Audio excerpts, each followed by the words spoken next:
નમસ્તે, જય બલરામ, જય શ્રી કૃષ્ણ ખેડૂત મિત્રો. હું નિલેશ ચોપડા ફરી એક વખત આપ સર્વેનું આપણી યુટ્યુબ ચેનલ અપના કિસાન મોલમાં હાર્દિક સ્વાગત કરું છું મિત્રો. ખેડૂત ભાઈઓ, આજના વિડીયોની અંદર અમારો જે ગયો વિડીયો ખાતર માટેનો હતો એનો ખૂબ સારો પ્રતિસાદ આપણા તરફથી મળ્યો છે. એમાં આપણે કમેન્ટો મારફતે અને ટેલિફોનિક આપણે ઘણા ખેડૂતોનો કન્સોર્ટિયા વિશે વધારે માહિતી આપો એવો આગ્રહ હતો. કારણ કે એમની અંદર આપણે બેલેન્સ ફર્ટિલાઇઝર માટેનું તમને માહિતી આપી હતી, પણ કન્સોર્ટિયા વિશેની વધુ માહિતી ઘણા ખેડૂત મિત્રોને જોઈએ છે. તો મિત્રો, કન્સોર્ટિયાની જો વાત કરું તો ફર્ટિલાઇઝર બે પ્રકારના હોય, એક કેમિકલ ફર્ટિલાઇઝર હોય, એક બાયો ફર્ટિલાઇઝર હોય. અત્યારની આધુનિક ટેકનોલોજીની અંદર બાયો ફર્ટિલાઇઝર છે એમનો વપરાશ છે એ હવે દિવસે ને દિવસે આપણે વધારવો જોશે. કારણ કે સતત ને સતત કેમિકલ ફર્ટિલાઇઝર આપણે યુઝ કરતા જઈએ છીએ, એટલે ઘણા ખેડૂત મિત્રોને આપણે એવા સાંભળ્યા છે કે ભાઈ નિલેશભાઈ, મને ડીએપી ઘણું બધું આવ્યું પણ મને રિઝલ્ટ મળતું નથી, કે મેં 12-32-16 એનપીકે ઘણું બધું નાખ્યું પણ મને રિઝલ્ટ મળતું નથી. તો મિત્રો, કેમિકલ ફર્ટિલાઇઝર એટલે કયા? કે ડીએપી છે, 12-32-16 એટલે કે એનપીકે છે, 20-20-0-13 ના નામથી આપણે ઓળખીએ છીએ એ પણ કેમિકલ ફર્ટિલાઇઝર છે, નર્મદા ફોસથી ઓળખીએ છીએ એ પણ કેમિકલ ફર્ટિલાઇઝર છે. આ બધા ખાતરો ખૂબ સારા અને સરસ ખાતરો આવે છે, એમાં કોઈ શંકા નથી. પરંતુ મિત્રો, જેમ મેં અગાઉના વિડીયોમાં કીધું હતું કે ભાઈ બાયો ફર્ટિલાઇઝર અને કેમિકલ ફર્ટિલાઇઝર આ બંનેને જો આપણે સાથે મિક્સ કરી અને વપરાશ કરતા થશું તો આપણી જમીનનું બંધારણ પણ સુધરશે અને ઘણા બધા જે પ્રશ્નો આપણે મૂંઝવતા છે, જેમ કે હું આગળ વાત કરીશ, એ પ્રશ્નોનું નિરાકરણ પણ મળશે. જેવી રીતે કે ભાઈ ખેડૂત એમ કહે કે નિલેશભાઈ, અમે પેલા 2 બોરી ડીએપી નાખતા ને તો મને ખૂબ સરસ રિઝલ્ટ મળતું, ખૂબ સારું ઉત્પાદન મળતું. પછી કોઈ એમ કે હવે 2 વાળી 3 કરી, 3 વાળી ભાઈ 4 કરી, 4 વાળી 5 કરી, તોય હવે માંડ રિઝલ્ટ મળે છે. તો આ પ્રશ્ન આપણે થવો જોઈએ ને કે આવું કેમ થાય છે ભાઈ? થવો જોઈએ કે ન થવો જોઈએ? તો થવો જોઈએ. તો મિત્રો, આ પ્રશ્ન કે આ પ્રકારની તકલીફ થવાનું મુખ્ય કારણ એવું છે, જે મારી દ્રષ્ટિએ મેં અનુભવ કર્યો છે એમના ઉપરથી તમને કહું છું કે ભાઈ જમીનની અંદર અઢળક પ્રકારના ક્ષારો રહેલા છે, અઢળક પ્રકારના ક્ષારો અવેલેબલ હોય, જે પાણી વાટે આવતા હોય, કોઈ વખત આપણે આજુબાજુમાં ખારી જમીનો હોય એમાંથી પણ આવતા હોય, તો અલગ અલગ પ્રકારે એ આવતા હોય. તો શું થાય છે કે જ્યારે તમે ફોસ્ફેટિક ફર્ટિલાઇઝર આપો છો, જ્યારે ફોસ્ફરસ આપો છો, ત્યારે એવું બને છે કે જ્યાં ફોસ્ફરસનો દાણો પડે ત્યાં તરત એના ઉપર બોન્ડિંગ થવા માંડે.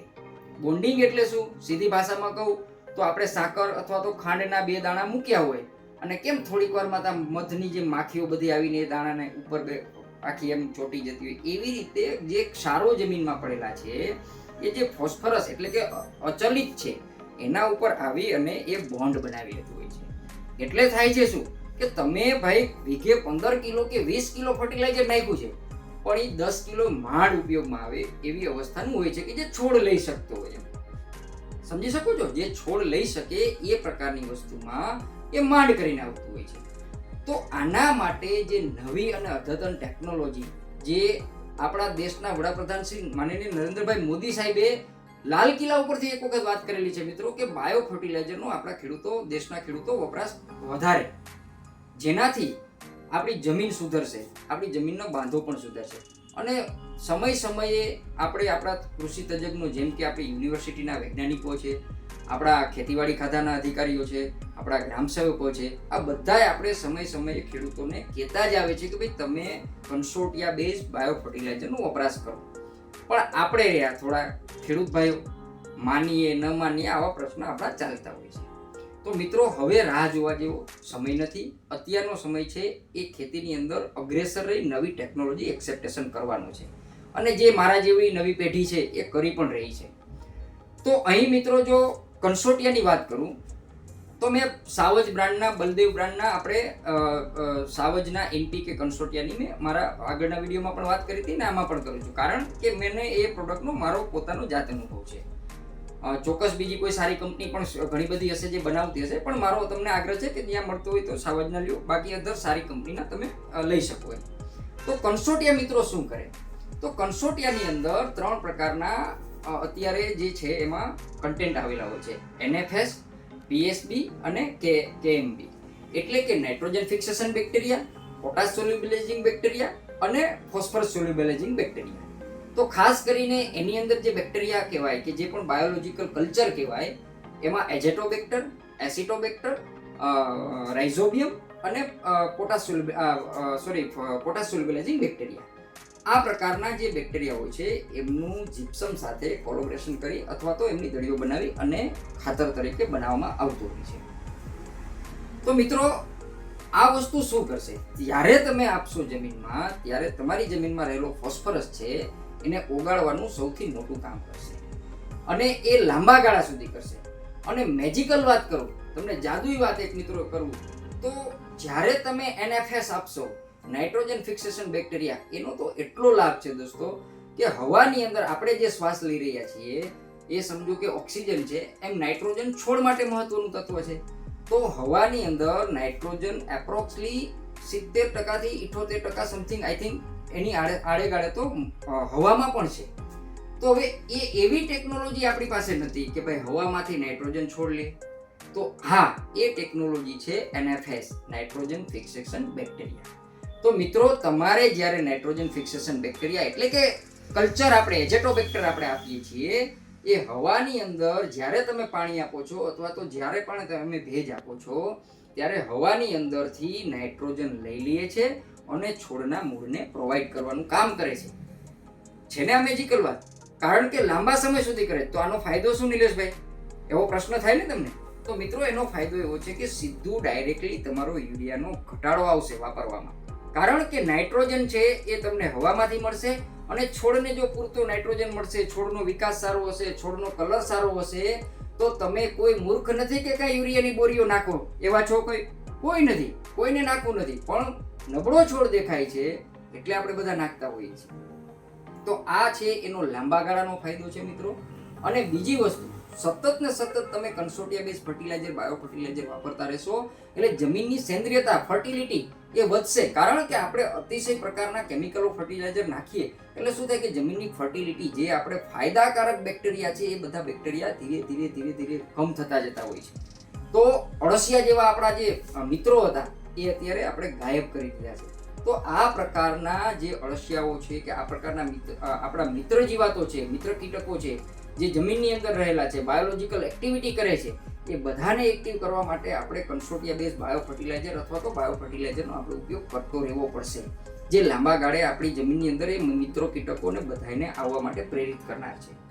તો આ પ્રકારે મારી ખાસ તમને વિનંતી છે મિત્રો કે તમે સારામાં સારું મિક્સિંગ બેલેન્સ કે જે ભાઈ 50-50%, 60-40 રેશિયામાં જે રીતે તમે વાવો, પણ તમે શરૂઆત આ વર્ષથી તમે ચોક્કસ કરો. બીજી વસ્તુ એક ખાસ મારે ટકોર કરવી છે મિત્રો. મેં ઘણા બધા ખેડૂતોને અહીંયા મારી શોપ ઉપર, મારા રિટેલ ઉપર મેં જોયા છે કે ભાઈ ફેરિયાઓ પાસેથી આપણે ખાતરો પણ લેતા થઈ ગયા. જુઓ તો ખરા, આજ દી સુધી ટપ, તગારા ને પાવડા ને હાથા ને દાંતરડા ને લેતા હતા, એ તો વાંધો નહીં. હવે તો ખાતર પણ આપણે ફેરિયાઓ પાસેથી લેતા થઈ ગયા છે. તો શું આપણે કરવા જઈ રહ્યા છીએ? મારો આ યક્ષ પ્રશ્ન છે તમને મિત્રો. મારું માનવું છે કે ફર્ટિલાઇઝર છે એ આપણો પાયો છે. ને ભાઈઓ, શું આપણો પાયો યાર આપણે નબળો કરશું? આપણે મકાન બનાવીએ તો આપણો પાયો નબળો રાખીએ આપણે? તમે માનશો કે આપણે નબળો પાયો રાખીએ એવું કોઈ વિચારે? કોઈ મા બાપ છે, પોતાનું બાળક થાય એને કોઈ એવું વિચારે કે આને મજૂર કરવો છે, કે મારે આને ભણાવવો નથી, કે આને મારે સીધો ડાયરેક્ટ આવું કરવું છે? તો આ આપણો પાયો છે.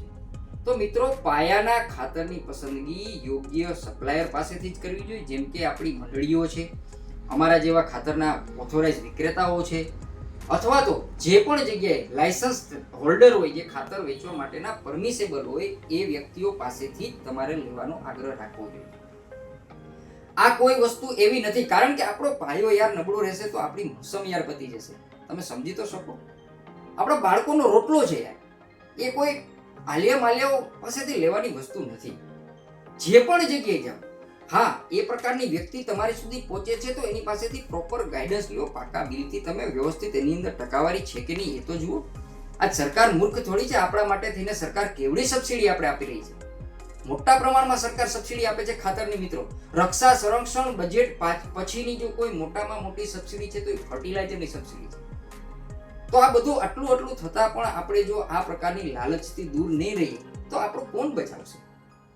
તો આપણે જાગૃત થઈએ, આપણે મૂર્ખ ન બનીએ. કારણ શું છે કે આ બધા લોકોને ખબર છે આપણા સૌરાષ્ટ્રના ખેડૂતો છે એ મીઠા છે, એ લોકો ભોળા છે બિચારા. કોક સારી 5 વાત કરે તો એ વિશ્વાસ મૂકે એવા છે, પણ એમના વિશ્વાસનો આ લોકો લાભ ઉઠાવે છે, ગેરલાભ ઉઠાવે છે. તો આવા લોકોથી અને આ પ્રકારના ખાતરોથી ચોક્કસ દૂર રહેશો. આ બાબતમાં નહીં પડતા. આપણે કોઈને સારા નરસા નથી કહેતા. જે જેના જેવા કર્મો કરતા હશે કરે, પણ મારો તમને આગ્રહ છે કે અધિકૃત વિક્રેતા સિવાય ખાતર લેવું જોઈએ નહીં. આ સીધી વાત છે. પછી બાયો ફર્ટિલાઇઝર તો ભલે, કેમિકલ ફર્ટિલાઇઝર હોય તો ભલે, કે જે પણ હોય તે, બરાબર ને કે નહીં? તો આ વસ્તુની એક તમે ખાસ કાળજી રાખજો. બહુ મારે લાંબો વિડીયો નથી કરવો.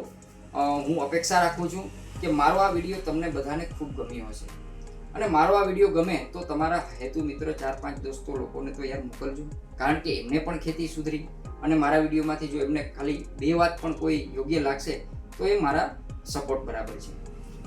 એ ઉપરાંત મિત્રો મને આ ચેનલ છે એમને લાઈક પણ આપ કરજો અને બેલ આઇકોન પણ દબાવજો, જેથી તમને હું આવા નવા વારંવાર વિડીયોઝ મોકલી શકું. બાકી સૌ સ્વસ્થ રહો, સૌ મસ્ત રહો, સૌ પોતપોતાના કામમાં વ્યસ્ત રહો. અસ્તુ. જય હિન્દ, જય બલરામ.